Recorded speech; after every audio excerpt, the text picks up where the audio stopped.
Hai belajar SRT, apa khabar semua? Semoga sehat sejahtera. Hari ini kita sambung bab 2 dan fokus kepada pengurusan sumber kewangan keluarga. Baik, objektif yang ingin dicapai ialah sama-sama kita mengetahui konsep pengurusan sumber kewangan keluarga. Seterusnya, kita cuba menyediakan matlamat jangka pendek, jangka sederhana dan jangka panjang. Seterusnya, kita cuba buat satu plan kewangan keluarga. Okey, kemudian cikgu harap you all boleh faham tentang faktor yang mempengaruhi jumlah pendapatan dan perbelanjaan keluarga. Dan last sekali, cikgu harap you all semua dapat mengenal pasti kepentingan simpanan dan juga pelaburan. Jom kita sama-sama belajar. Baik belajar, di video yang lepas kita telah pun belajar tentang pengurusan sumber keluarga dan wang di bawah kategori sumber bukan manusia. Masih ingat? Alright, jadi wang ini sebenarnya ialah alat ataupun harta benda yang mesti pandai diuruskan supaya keluarga bahagia. Bagi sesiapa yang gagal menguruskan wang boleh menjadi satu punca utama suami isteri bergaduh malah bercerai. Jadi hati-hati kita belajar ilmu ini. Pengurusan sumber pendapatan keluarga yang baik dapat membaiki kedudukan kewangan keluarga. Okey, macam mana kira kedudukan kewangan keluarga yang baik? Kita lihat ni. Yes, kedudukan kewangan keluarga dikira baik sekiranya simpanan dan juga aset bertambah. Dan sementara itu hutang dikurangkan. So, itu ialah kedudukan kewangan keluarga yang baik. Alright, wang. Macam mana nak dapatkan wang? Apakah sumber pendapatan? Okey, di keluarga sebenarnya ada dua sumber pendapatan, iaitu sumber utama diperolehi melalui pekerjaan hakiki, iaitu pekerjaan yang tetap dan konsisten. Maksudnya setiap bulan masuk duit tersebut. Itu dikira sumber utama. So, contohnya ialah gaji bulanan dan juga upah. Alright, seterusnya satu lagi sumber iaitu sumber alternatif, iaitu pendapatan yang diperolehi melalui pekerjaan dan perkhidmatan yang sampingan. Okey, iaitu di luar waktu bekerja hakiki. Mana mungkin pada malam buat sikit direct selling, atau pada malam nak ajar tuition sikit, dapat wang selain daripada pekerjaan hakiki. Ataupun simpan duit di dalam bank, okey, itu commission dapat atau dividen, ataupun beli rumah yang lebih dan sewa kepada orang, tiap-tiap bulan dapat duit sewaan. Itu semua dikira sebagai sumber alternatif. Okey, so bila kita sudah dapat duit, suami isteri dapat duit tu, sebenarnya boleh sama-sama duduk dan berbincang buat satu bajet keluarga. Okey, ataupun dalam bahasa Melayu ni plan kewangan. Bajet ni sebenarnya perkataan daripada bahasa English budget. Itu maksudnya duit yang diperuntukkan. Okey, so bajet keluarga maksudnya kita suami isteri duduk bersama dan bincang berapa duit yang dapat, kemudian peruntukkan untuk bahagian mana. Okey, itu plan kewangan. Apa tujuan dia? Okey, suatu rumah tangga yang ingin bahagia sebenarnya kena ada bajet keluarga supaya dapat mengenal pasti sumber pendapatan yang boleh dibelanjakan bersama. Kemudian, cuba membuat keputusan terhadap jumlah yang ingin dibelanjakan atau disimpan. Okay, tujuan ketiga ialah mengubah suai perbelanjaan ikut keperluan dan juga kehendak keluarga. Maksudnya sudah buat satu plan, kemudian boleh ubah suai. Sama-sama bincang, okay, sehingga macam mesyuaratlah suami isteri supaya next time bila kita ikut bajet ni tak gaduh. Faham? Okay, so itu tujuan ketiga. Tujuan keempat ialah mengelakkan pembaziran, di mana kalau suami isteri duduk bersama-sama tengok duit mana yang nak peruntukkan, kemudian boleh tak beli yang lebih, beli sesuatu yang ikut kehendak. Okey, so bila dah rancang tak cukup, okey, yang kehendak tu mungkin next week atau bukan next month, okey, bulan depan baru ambil. So boleh elak pembaziran dan memenuhi keperluan. Okey, kemudian satu lagi ialah mencapai matlamat keperluan dan juga kehendak keluarga, iaitu duduk bersama-sama bincang. Okey, betul-betul suka sangat beg tersebut. Okey, berapa bulan kita kumpul duit, belikan, capaikan matlamat tersebut. Okey, utamakan keperluan dan juga seterusnya kehendak keluarga. Alright, harap you faham apa tujuan pelan kewangan. Baik pelajar, sebelum kita mula merancang membuat pelan kewangan, marilah kita kenal 3 perkataan yang amat penting sebelum kita buat bajet keluarga. Yang pertama ialah keperluan. Keperluan ialah barang atau perkhidmatan yang diperlukan untuk terus hidup. Dibahagi kepada keperluan asas dan keperluan sampingan. So, masa kita nak rancang pelan kewangan tu, kita kena memenuhi keperluan dulu sebab keperluan ni penting untuk teruskan hidup. Kemudian keperluan ni terhad dan tidak banyak pilihan sebab dia mudah dipuaskan dan sama untuk semua manusia. Contoh keperluan ialah makanan, pakaian dan tempat tinggal. Itu keperluan asas, di mana kalau kita peruntukkan duit, mesti utamakan 3 benda yang ini yang sangat penting. Kemudian keperluan sampingan iaitu pengangkutan, pendidikan dan juga perhubungan. Contohnya wifi ke telefon tu semua perhubungan. Alright, jadi masa kita rancang, kita kena penuhi benda ini dahulu. Keperluan ialah tuntutan semula jadi manusia. Seterusnya kita lihat perkataan nombor 2 iaitu kehendak. Kehendak ialah barang atau perkhidmatan pelengkap kepada keperluan. Kita tak payah dia pun tak apa. Kalau ada dia, hidup akan jadi lebih selesa dan lebih mewah. Kehendak ni boleh dijadikan pilihan nombor 2 lah. Maknanya duit kalau kita dapat, kita penuh keperluan dahulu. Kalau ada lebih, baru kita penuhkan kehendak ahli keluarga. Contohnya nak beli sesuatu alat berteknologi atau nak mengejar fashion. Sebab kehendak ni memang tidak terhad dan terdapat banyak pilihan dan dia tidak mudah dipuaskan dan berbeza antara individu yang berlainan. Ada orang dia kerja fashion sebab kerja dia memang salesman atau sales girl, dia perlu sesuatu yang nampak dia profession dan boleh ke depan. Alright, dia berbeza kehendaknya. Kemudian kehendak ni sebenarnya boleh diwujudkan melalui pengalaman. Contohnya rakan dia bagi tahu dia ada manicure di mana boleh cat kuku dengan cantik, so dia pun ikut. Bila ikut, dia suka dan dia mula kejar, mula ada kehendak tersebut. Nampak tak? Melalui pengalaman. Kemudian dia punya persamaan antara keperluan dan kehendak ialah keperluan kehendak berubah mengikut masa. Contohnya mungkin keperluan bagi sesuatu keluarga yang ada baby, keperluan asas dia ialah mesti beli pampers atau susu. Tapi bila baby dah besar, sudah tak perlu peruntukkan duit untuk beli pampers ataupun susu lagi. Dia sudah boleh dapat protein daripada ikan dan semua sayur-sayuran, makanan daripada dapatkan zat yang lengkap. So tak perlu lagi untuk yang pampers semua tu. Alright, so dia akan berubah ikut masa dan setiap keluarga berbeza.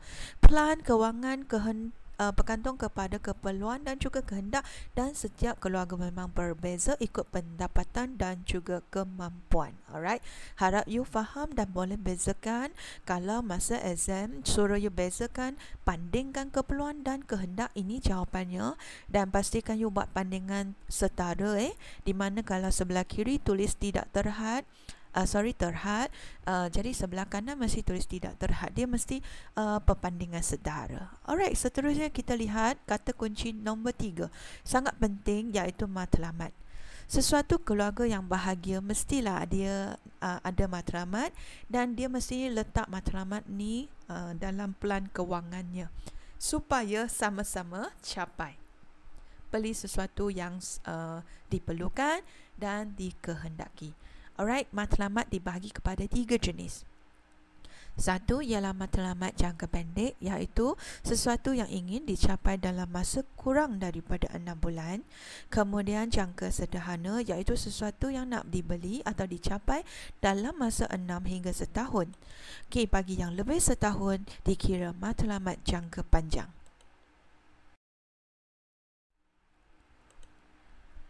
Alright, setelah kamu sudah faham 3 kata kunci, iaitu keperluan lagi, kehendak lagi, matlamat. Yes, barulah kita sama-sama lihat apakah langkah-langkah menyediakan bajet keluarga, iaitu pelan kewangan. First langkah dia ialah menentukan matlamat keluarga. Suami isteri sebelum nak mula rancang duduk bersama, sila tentukan apa matlamat dulu. Masih ingat matlamat ada 3 jenis jangka pendek, jangka sederhana, jangka panjang. Dah tentukan, baru tentukan kategori keperluan, iaitu apa duit yang perlu diperuntukkan dahulu. Okey, sebelum memperuntukkan duit untuk yang memenuhi kehendak. Okey, nampak tak? Seterusnya baru anggarkan pendapatan bersama. Okey, iaitu sumber utama, sumber alternatif, semua campur sekali. Okey, suami isteri yang nak bahagia sebenarnya dia macam kongsi duit lah, jangan ada yang sembunyi duit. Okey, kalau kecuali suami tu sangat kaya dan dia rasa okey tak apa, isteri you punya duit you simpan, itu untuk emergency. Kalau suami dah cakap macam tu, okey lah. Okey, tapi kalau bukan macam tu, lebih elok kita jangan sembunyi wang, kita sama-sama sumbangkan untuk kegunaan keluarga bersama. Okey, so anggarkan pendapatan, ingat ada sumber utama, sumber alternatif, kemudian baru anggarkan perbelanjaan, iaitu tulis betul-betul duit yang nak belanja untuk bahagian mana. Ingat utamakan keperluan, iaitu makanan dulu, lepas tu tempat tinggal, pengangkutan, semua tu peruntukkan dulu. Okey, kemudian bila dah siap baru imbangkan. Duit cukup tak? Pendapatan cukup tak untuk tampung perbelanjaan? Kalau tak cukup, kena kurangkan perbelanjaan sesuatu bahagian lah, supaya dia make sure dia cukup atau melebihi. Pastikan pendapatan melebihi perbelanjaan, baru dikira kedudukan kewangan keluarga yang baik. Last sekali, baru menilai keseluruhan bajet. Okey, di sini cikgu nak tunjukkan tentang kesan matlamat keluarga. Ada orang dia memang suka tentukan matlamat dan dia bersikap positif. Bila bersikap positif, dia akan meninggalkan kesan positif kepada keluarga tersebut. Okey, contohnya saya sudah tetapkan dalam 3 bulan ni nak beli satu aircon baru. Alright, saya tak nak hutang, tak nak ambil ansuran. So, saya bincang dengan suami saya. Lepas tu, kita sama-sama letak matlamat sebagai matlamat jangka pendek. Dan dari matlamat tersebut, kita simpan duit sampai bulan yang duit sudah terkumpul, kita capaikan matlamat. Nampak tak? So, bila positif, so dia akan memupuk sikap bersungguh-sungguh, tabah, supaya sama-sama capai matlamat bersama. Okey, kesan nombor 2 ialah meningkatkan taraf sosioekonomi keluarga. Sebab dua-dua ada matlamat.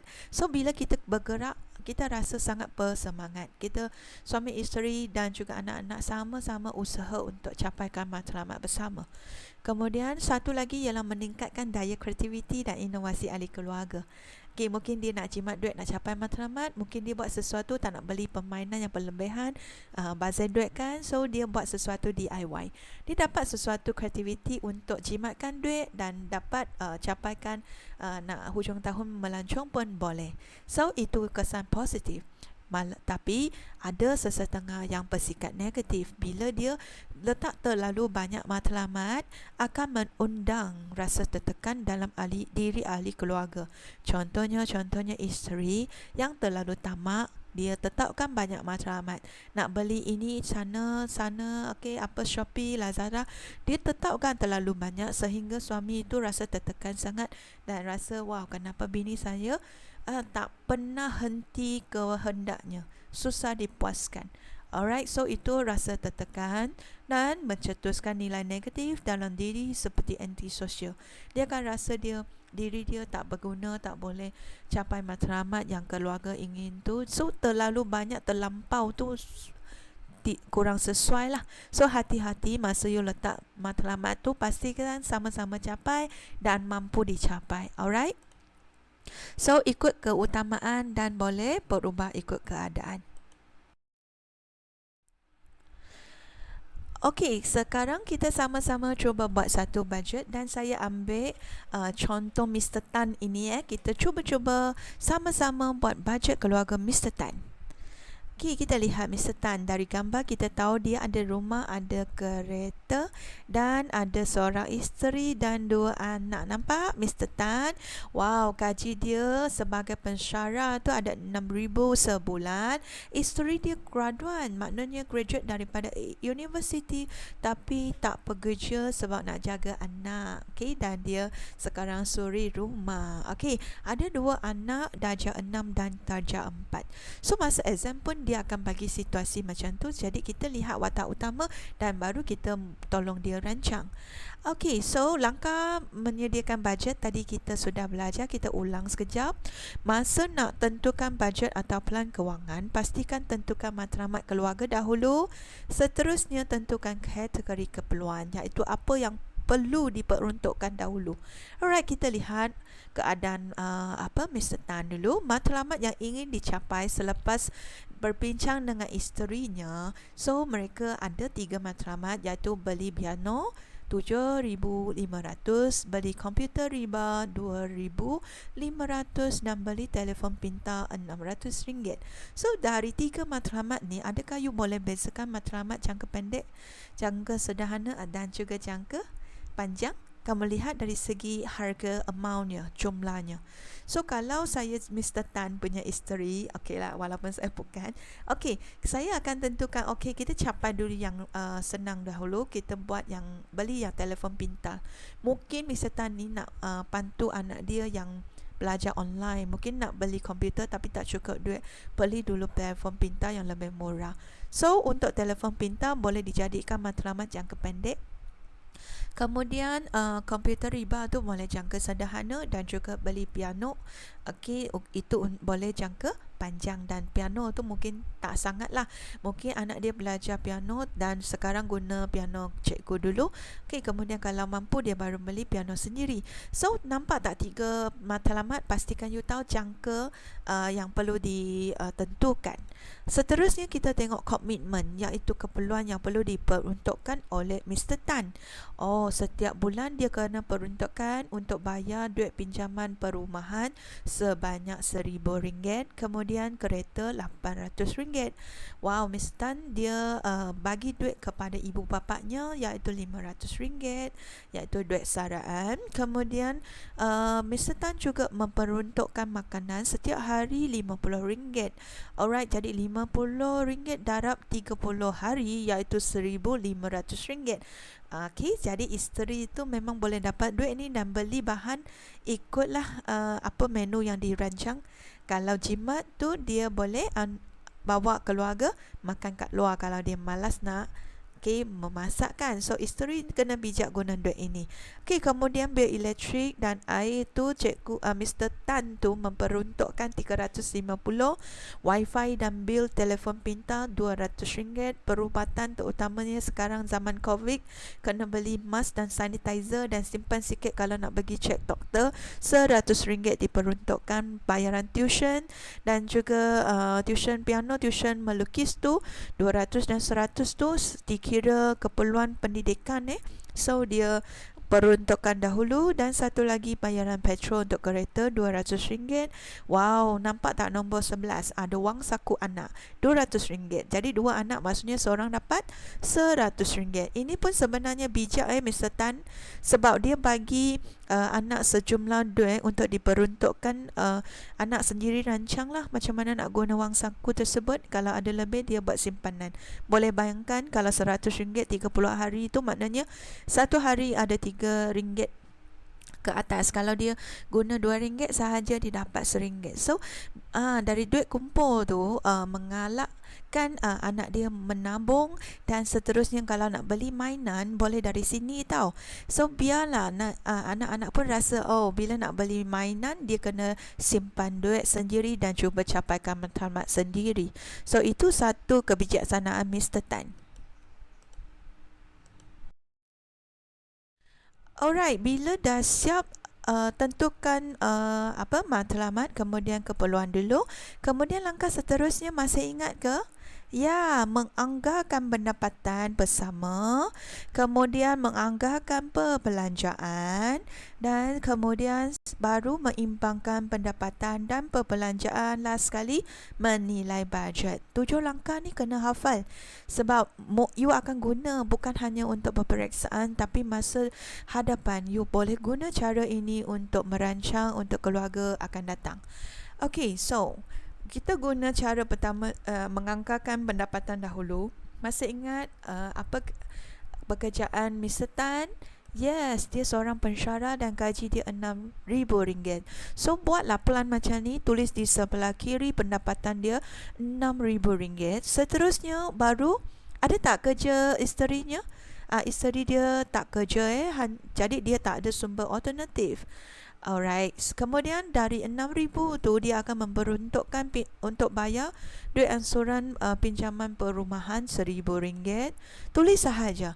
Okey, terus letak jumlah di ruangan perbelanjaan. Okey, ini maksudnya menganggarkan perbelanjaan. So, pinjaman kereta RM800, duit saraan ibu bapa RM500, makanan RM1,500, bil elektrik dan air RM350, wifi, bil telefon RM200, perubatan RM100, bayaran tuition piano RM200, tuition melukis RM100, petrol kereta RM200, wang saku anak RM200. Bila Mr. Tan sudah letak keseluruhan duit yang memenuhi keperluan, seterusnya dia boleh letaklah untuk memenuhi kehendaknya. Masih ingat dia mau beli satu telefon pintar dalam 3 bulan. So jumlah wang yang perlu ialah RM600. Kalau bagi 3 bulan, maknanya sebulan kena simpan RM200 untuk capai matlamat tersebut.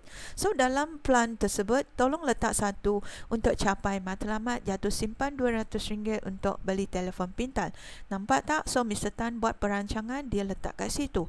Kemudian dia juga simpan sedikit wang supaya boleh buat simpanan tetap, ataupun dia boleh guna duit tu untuk pelaburan. Kalau lihat di sini, beliau simpan RM300. Ini maksudnya 5%. Sebab kalau RM6,000 10% maksudnya RM600. So RM300 maksudnya 5% daripada duit gajinya. Ini kebijaksanaan lah. So dia peruntukkan duit untuk simpanan, dan mesti ingat masa you buat sesuatu plan kewangan, mesti ada satu ruangan pelbagai. Ruangan pelbagai ini ialah duit baki, di mana you ambil duit pendapatan, tolak keseluruhan perbelanjaan dahulu, kemudian duit yang baki itu kamu simpan di ruangan pelbagai. Saya ulang, ambil keseluruhan jumlah pendapatan, tolak peruntukan perbelanjaan, kemudian ada balance dia, letak di ruang pelbagai. So bila you tekan kalkulator, dia dapat simpan duit ini, iaitu RM350 di ruangan pelbagai. Maksudnya duit ini guna untuk pelbagai gunalah. Contohnya kecemasan ke, contohnya nak beli hadiah ke, contohnya bila kawan kahwin, nak bagi angpau ke, ataupun siapa-siapa ada permintaan nak beli beg ke, pakaian ke, boleh guna duit ini. Alright, nampak tak? Mesti ada satu ruangan pelbagai di mana ambil baki pendapatan, tolak semua perbelanjaan duit itu, ada lebih, letak kat situ. Ini cara dia. Kalau tak ada ruangan pelbagai, bahayalah, sebab mungkin berlaku sesuatu kecemasan, you sudah tak ada duit untuk diperuntukkan. So bila nampak you dah anggarkan pendapatan, kemudian perbelanjaan, kemudian mesti imbang. Alright, so tulis jumlah kat bawah sekali, kemudian tambah semua keseluruhan pendapatan, sumber utama, sumber alternatif. Di sini hanya sumber utama sebab bini dia tak kerja. Kemudian tambahkan perbelanjaan. You akan dapati mesti imbang punya, sebab tadi you ambil RM6,000, tolak semua perbelanjaan kan, dan duit balance tu you letak di kotak biru ini kan. So bila you tambah semula, dia mesti imbang punya.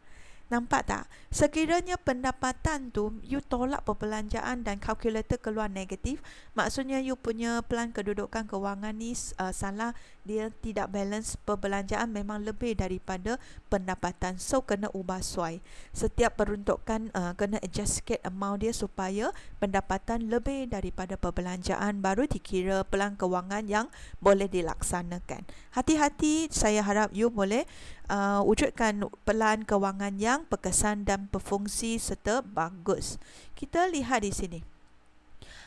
So bila you dah buat macam ini, dan disetujui antara suami isteri, bila dapat gaji, teruslah buat transfer duit bayar duit tersebut. Sekarang zaman yang ada Maybank to you, yang boleh terus bayar duit melalui online dalam talian tau, tak perlu beratur di kaunter lagi.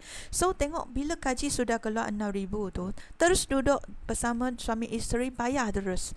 1,000 bayar untuk transfer bagi bayar pinjaman perumahan, 800 bagi ke bayar kereta, kemudian elektrik, semua tu bayar dulu. Okey, pastikan tak terguna. Kemudian dapat gaji juga bagi wang saku terus. Bagi anak, bagi tahu dia sila bijak guna duit. Kalau you habis dalam 3 hari, okey, hari yang seterusnya kamu kena lapar. Bagi tahu siap-siap dan minta dia ada sikap menabung, okey, dan berjimat-jimat bijak untuk guna duit. Okey, kemudian duit balance, duit perubatan bagi isteri pegang. Dia tuition dan juga melukis semua isteri pegang sebab nanti dia boleh tolong bayarkan. Kalau nak pergi klinik pun bawa anak pergi. Okey, kemudian makanan pun bagi isteri. Nampak tak? Isteri terus dapat sejumlah wang yang boleh diperuntukkan, digunakan di tangan, dan dia sebenarnya kalau jimat sikit, dia boleh jadikan makanan yang duit makanan yang berlebihan tu sebagai wang saku sendiri. Okey, kemudian satu lagi kita lihat suami pula ambil apa. Ya, duit saraan terus bagi suami, dia boleh terus hantar ke rumah ibu bapa. Kemudian duit petrol bagilah suami, nanti dia boleh isi petrol, dan pelbagai ni bagi suami. Okey, supaya suami kalau dia nak makan sesuatu ni, nak beli hadiah untuk anak, dia ada duit. Okey, kemudian satu lagi untuk matlamat sebab belum cukup lagi RM600 kan, baru 200, simpan di akaun simpanan dulu, dan juga akaun simpanan mesti akaun simpanan yang berbeza dengan gaji tau, baru dia boleh simpan tetap kat situ. Nampak tak? Ini cara perkesan untuk menggunakan plan kewangan yang sudah dirancang bersama.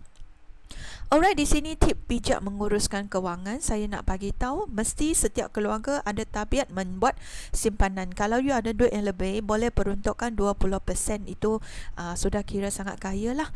Okey, kalau tak boleh, you nak mula, sila mula dengan 5% dahulu macam Mr. Tan ini. Okey, kemudian pastikan satu keluarga mesti ada sikap kesederhanaan. Bukan maknanya makanan yang mahal tu makanan yang sedap. Okey, bukan maknanya barang yang mahal tu mesti makanan barang yang berkualiti. Hati-hati, kita sebenarnya boleh bersikap kesederhanaan. Kita tak nak yang paling murah sebab murah mungkin dia berkualiti rendah. Okey, tapi jadi kita ambil yang sederhana sudah cukup. Okey, kemudian kita cuba rancang hobi keluarga supaya ada masa aktiviti bersama, dan pastikan hobi itu tanpa guna wang lah. Jangan ada hobi yang sangat boros, contohnya pergi ke golf ke, pergi ke panggung wayang setiap hujung minggu ke. Itu sebenarnya hobi yang menggunakan wang. You boleh hanya bawa anak-anak pergi main layang-layang atau main bola sepak bersama ke. Itu pun hobi yang boleh menyeronokkan anak-anak dan sama-sama berpeluh, sangat happy tanpa guna wang. Okey, so itu bijak untuk menguruskan wang. Satu lagi, ialah kreatif memenuhi kehendak. Dan di samping tu tingkat kemahiran malah boleh jana pendapatan. Contohnya saya bagi satu idea, kalau you nak penuhi anak-anak yang ingin satu baju yang sangat cantik tapi sangat mahal, you tak mampu. Di kedai memang jual mahal lah sebab pakaian mesti bayar juga untuk duit sewaan, aircon, duit staff pekerja tu kan. So automatic barang harga jualan pakaian tersebut mesti mahal. So bila you nak memenuhi kehendak anak, so you cubalah belajar kemahiran buat skirt. You akan dapati lama-lama ataupun anak suka sangat pakaian yang you buat. Kemudian you letak di Facebook. Lepas tu you akan dapat pesanan daripada rakan-rakan. Dari situ pula you menjana pendapatan. Nampak tak? Dari kreativiti you dapat kemahiran dan you dapat jana pendapatan. Begitu juga kalau nak buat kek ke, dessert ke. Dari kalau kita tak ada duit beli yang luar, kita cuba belajar, dapatkan kemahiran, memenuhi kehendak di samping menjana pendapatan. Satu lagi iaitu cikgu nak beritahu, jimat tapi jangan ketekut Bukan maknanya semua duit yang dapat tu terus simpan di bank, langsung 1 sen pun tak nak guna. Itu bukan cara yang betul. Itu keluarga kamu mesti tidak bahagia. Pastikan you dapat duit, you rancang dan sama-sama gunakan wang lah. Bukan ketekut sangat sehingga semua ahli keluarga tension dan tidak bahagia. Okey, adakah you belajar sesuatu? Alright, belajar tadi itu sebenarnya pelan kewangan bulanan. Kalau sudah dipersetujui, sebenarnya boleh lanjutkan kepada pelan kewangan tahunan. Kalau buat pelan kewangan tahunan, lagi senang untuk melihat bila akan capai matlamat. Jangka pendek, jangka sederhana dan jangka panjang. Okey, so cara dia gini. Buat satu plan, satu jadual, tulis Januari hingga Disember. Kemudian duit tadi yang sudah diperuntukkan, tulis secara menegak macam ni. Pendapatan di atas. Kalau ada sumber alternatif, tambahlah satu ruangan kat situ, gaji suami, gaji isteri macam tu.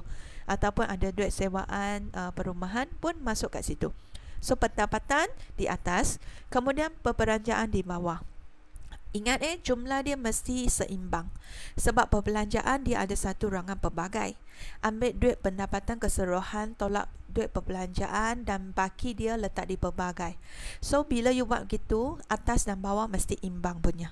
Okay, so bila you dah rancang gitu, okay, baru you boleh cuba teruskan capai matlamat. Tapi sebelum saya buat yang setahun punya, marilah kita lihat faktor yang mempengaruhi jumlah pendapatan dan perbelanjaan keluarga. Sebenarnya sulit bila you buat pelan kewangan, you jangan tunjuk kepada keluarga B, kawan kamu. Tak perlu kamu bagi tahu orang berapa duit yang you dapat, berapa suami isteri dapat menjana pendapatan dan macam mana you nak guna duit. Tak perlu banding antara keluarga. Sebab memang setiap keluarga berlainan. Apa faktor yang mempengaruhi jumlah pendapatan yang berlainan? Kenapa kita hanya 6,000, mereka dah 10,000? Okey, kenapa dia boleh belanja begitu banyak untuk yang aktiviti luar? Kenapa kita tak boleh? Okey, ini faktornya. Faktor pertama iaitu faktor pendidikan. Okey, of course tahap pendidikan yang tinggi lazimnya memperolehi pendapatan yang lebih tinggi, dan orang yang berpendidikan dia bijak berbelanja sebab dia ada ilmu macam mana uruskan wang. Saya tidak nafikan memang ada sesetengah mereka yang berpendidikan rendah tapi dia ada kemahiran, boleh juga menjana duit, dan mempengaruhi jumlah pendapatannya. So boleh tulis di sini pendidikan dan juga kemahiran sebenarnya. So bila dia ada pendidikan, ada kemahiran, dia sebenarnya lebih banyak pendapatan akan diperolehi dan dia boleh peruntukan duit yang lebih di ruangan perbelanjaan yang berbeza. Nampak tak? So itu faktor pertama, pendidikan. Faktor kedua ialah pendapatan. Jumlah pendapatan keluarga mempengaruhi gaya hidup, pilihan dan keputusan perbelanjaan. Boleh bayangkan Mr. Tan sekarang hanya 2 anak. So dia peruntukkan duit wang saku mungkin boleh lebih lah RM100, atau dia boleh makanan lebih RM50 satu hari. Tapi bila dia tambah satu lagi baby, mungkin duit makanan tu mesti kurangkan sedikit bagi ke beli pampers. Ataupun beli susu, tepung. Nampak tak? Dia kena macam kurangkan sesuatu, letak untuk tambahan keperluan. Tapi boleh guna cara Mr. Tan punya isteri, cari kerja sampingan supaya sumber alternatif ada. So bila sumber alternatif dapat, so keluarga Mr. Tan masih boleh buat adjust lah. Dia masih boleh menambung baby yang baru. Nampak tak? So pendapatan mempengaruhi lah keputusan perbelanjaan. Kalau isteri dia memang kerja lagi, atau anak sulung dia dah besar, kerja lagi, tambah sumber alternatif, pendapatan yang berlebihan mempengaruhi keputusan berbelanja. Satu lagi, saiz, komposisi dan kitaran keluarga. Semakin ramai bilangan ahli keluarga, semakin banyak perbelanjaan. Boleh bayangkan keluarga A ni 5 anak, satu lagi keluarganya hanya 1 anak. So nampak tak, keputusan nak buat perbelanjaan tu memang berlainan lah. Yang 1 anak mungkin boleh pergi swimming pool tiap-tiap bulan atau tiap-tiap minggu. Manakala 5 orang tu mungkin dia buat keputusan tak nak pergi swimming pool, dia buat keputusan main kat padang je. Dia beli sesuatu lebihkan kat makanan. Tapi untuk yang seorang anak tu lebihkan kat mainan. Yang mahal-mahal pun boleh. So nampak tak, itu ialah saiz, komposisi dan kitaran kehidupan. Satu lagi ialah ekonomi negara. Yes, ekonomi negara juga mempengaruhi jumlah pendapatan dan jumlah perbelanjaan keluarga. Contohnya sekarang zaman COVID kan, ekonomi tidak stabil. Banyak tauke yang buka hotel sebab tak ada pelancong kan. Jadi dia terpaksa tutup perniagaan dia. So dulu perbelanjaan dia memang lebih peruntukan di ruangan, rekreasi ke, nak beli sesuatu. Sekarang semua kena kurangkan. Sebab ekonomi tidak stabil sehingga pendapatan dia terjejas. Lagi satu, dia terpaksa ubahlah perbelanjaan keluarga tersebut. Kalau ekonomi stabil memang membantu mengukuhkan pendapatan keluarga, malah boleh menjana pendapatan sampingan. Contohnya sewa kedai pun ada orang sewa. Sekarang zaman COVID, banyak kedai tak ada orang sewa. Nampak tak? Ekonomi juga mempengaruhi. So 4 faktor ni saya harap you dah boleh faham dan hafalkannya. Alright kelas, bila you sudah dapat faham tentang konsep tersebut, marilah kita lihat macam mana buat plan kewangan tahunan. Tadi cikgu dah ajar, letak dulu yang Januari dulu. Kalau tak ada perubahan, you sambung juga Februari. Sama cara dia guna duit, March, April dan juga Mei. Bila you letak macam tu, you akan dapati macam di petak biru ini, 3 bulan sahaja you dah boleh beli apa? Yes, telefon pintar, sebab you dah simpan 3 bulan. So bila you buat plan kewangan tahunan ini, you dah boleh janji dengan anak pada bulan Januari. Bagi tahu dia, anak, saya akan beli satu telefon pintar pada March. You dah boleh janji dengan dia. Nampak tak? So ini ialah kebaikan bila you buat plan kewangan tahunan. Kemudian you dapati tak? Untuk keluarga Mr. Tan ni, dia ada bonus pada bulan Jun. Itu ialah sumber alternatif. Dia tambah satu ruang untuk sumber alternatif. Of course bila you dah tambah, mestilah jumlah pendapatan tambah. Jadi tambah di situ RM7,000. Ingat, plan kewangan mesti seimbang. So di atas pendapatan 7,000, perbelanjaan mesti 7,000 juga. So macam mana yang berlebihan 1,000 nak letak di mana? Mr. Tan boleh ikut bijaksanaan dan juga runding dengan isterinya. Kemudian boleh letak di mana-mana bahagian. Mungkin boleh tambah di duit sarai ibu bapa, ataupun dia nak tambah di wang saku anak. Tapi you lihat dia tambah di sini matlamat. Ini kebijaksanaan Mr. Tan, sebab dia nak capaikan matlamat. Dia tak nak bazirkan wang tu. 1,000 tu dia simpan untuk beli capai matlamat nombor 2 tu. So bila dia simpan, you akan dapati dia kalau guna plan kewangan ni sehingga November, dia sudah boleh capai matlamat nombor 2, iaitu jangka sederhana membeli komputer riba sejumlah wang RM2,500. So bila dia lihat macam ni, dia akan rasa lega. Kita boleh capai matlamat pada bulan November. Nampak tak? Ini yang kebaikan plan kewangan tahunan. Dan sekiranya ruangan pelbagai duit ini dia tak guna dan dia simpan, kemudian di bulan Disember campur juga yang RM200 ni, jumlah keseluruhan Mr. Tan akan dapat kumpul RM4,400. So, you lihat dia sebenarnya tak jauh untuk mencapai matlamat jangka panjang, iaitu beli satu piano. Tapi of course 4,000 belum cukup kan. So dia kena kumpulkan duit di tahun seterusnya, kemudian baru capai matlamat jangka panjang. Inilah kegunaan plan kewangan tahunan. Adakah kamu sudah faham? Belajar masih lagi. Boleh kita sambung satu lagi tajuk kecil, iaitu kepentingan simpanan dan pelaburan.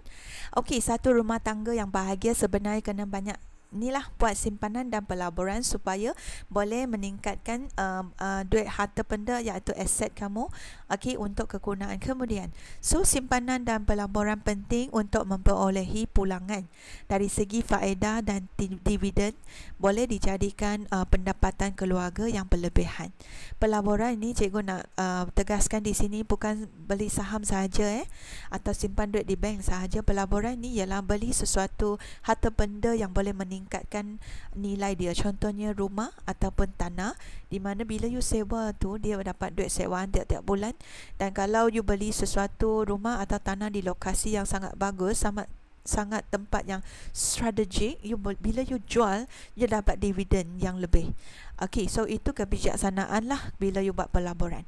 So ini masa exam kalau suruh you tulis jawapan apa kepentingannya, yang pertama you tulis yang itu memperolehi pulangan faedah dan dividen sebagai pendapatan keluarga. Yang nombor 2, menikmati kehidupan yang lebih berkualiti hasil daripada pendapatan tambahan. Ya, bila you dapat duit yang lebih, of course you boleh memenuhi kehendak dan beli alat berteknologi supaya hidup lebih selesa. Okay, kemudian satu kepentingan lagi, iaitu bila you ada duit tambahan ni, boleh beli kelengkapan rumah secara tunai. Tunai tau, elak hutang. So janganlah beli sesuatu kelengkapan dengan ansuran. You tahu tak, ada orang dia beli sofa, TV, mesin basuh, semua guna cara ansuran. Lama-lama dia tak dapat bayar dan kemudian orang tarik balik. So itu satu saya rasa perkara yang malu tau. Alright, pastikan kita buat sesuatu, kita kumpul duit baru capai matlamat beli, terus jadi harta benda rumah anda. So kumpul dulu, elak hutang. Kemudian kepentingan simpanan juga, okey, membiayai kos pendidikan anak tanpa membuat pinjaman. So duit simpanan atau untung daripada pelaburan boleh simpan dan jadi kos pendidikan supaya tak bebankan anak bila dia nak melanjutkan pelajaran. Kemudian satu lagi ialah dapat menyediakan wang pendahuluan kalau nak beli aset baru, contohnya rumah dan tanah. Wang pendahuluan yang lebih you letak, okay, so bila you pinjam duit, dia akan kuranglah pinjaman yang you buat tu. Wang pendahuluan yang lebih akan mengkurangkan duit pinjaman dan juga of course interest akan kurang juga.